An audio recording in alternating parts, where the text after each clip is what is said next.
Hello, hello mga kahabibi! Ngayong araw po ay maglilipat tayo ng bahay.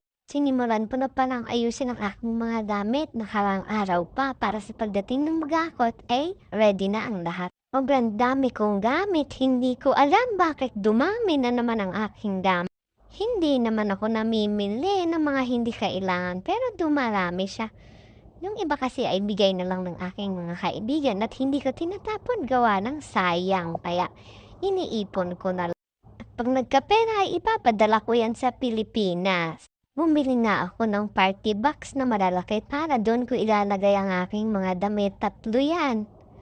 Para naman hindi pa isa-isa ang dala. Ang papaisip nga ako kung paano ko pagkakasyahin ang aking mga gamit sa lilipatan pong cost.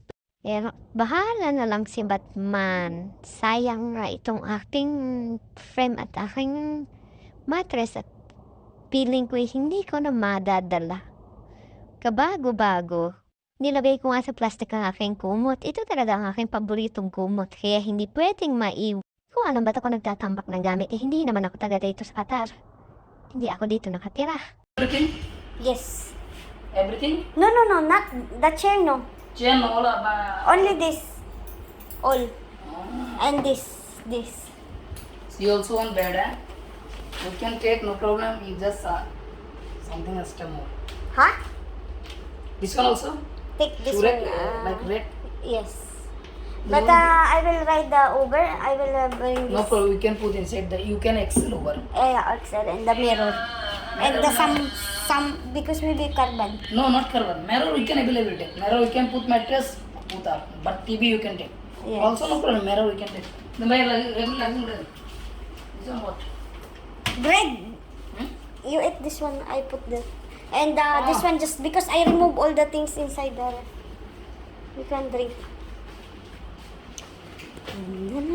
Girap nga pala dito maglipat ng gamit sa Qatar. Ikaw ng ang mga taong maglilipat ay mag-i-English ka pa. Napakahirap. Wag ka na, kailangan mo pa mag-English. Di ba pwedeng kuyunin lang? Masisipag nga nang nakuha kong tagahakot ng gamit. Nakuha ko lang to sila sa online.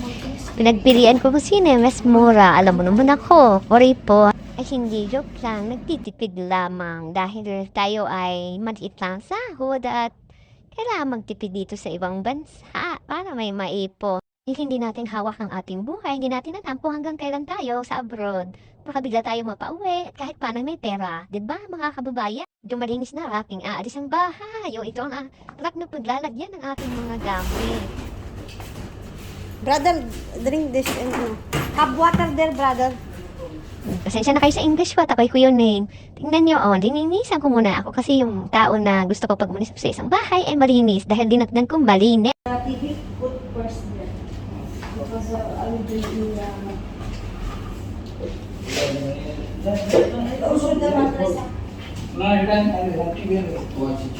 Hirap na hirap silang mag-hack ng aking rep at TV. Ito na ang aking gamit sa labas. At ang aking TV, ilalagay nga sa Uber. At hirap na hirap din silang ilagay yan. Iyon kong i-give up ang aking TV trip dahil sentimental po rin sa akin.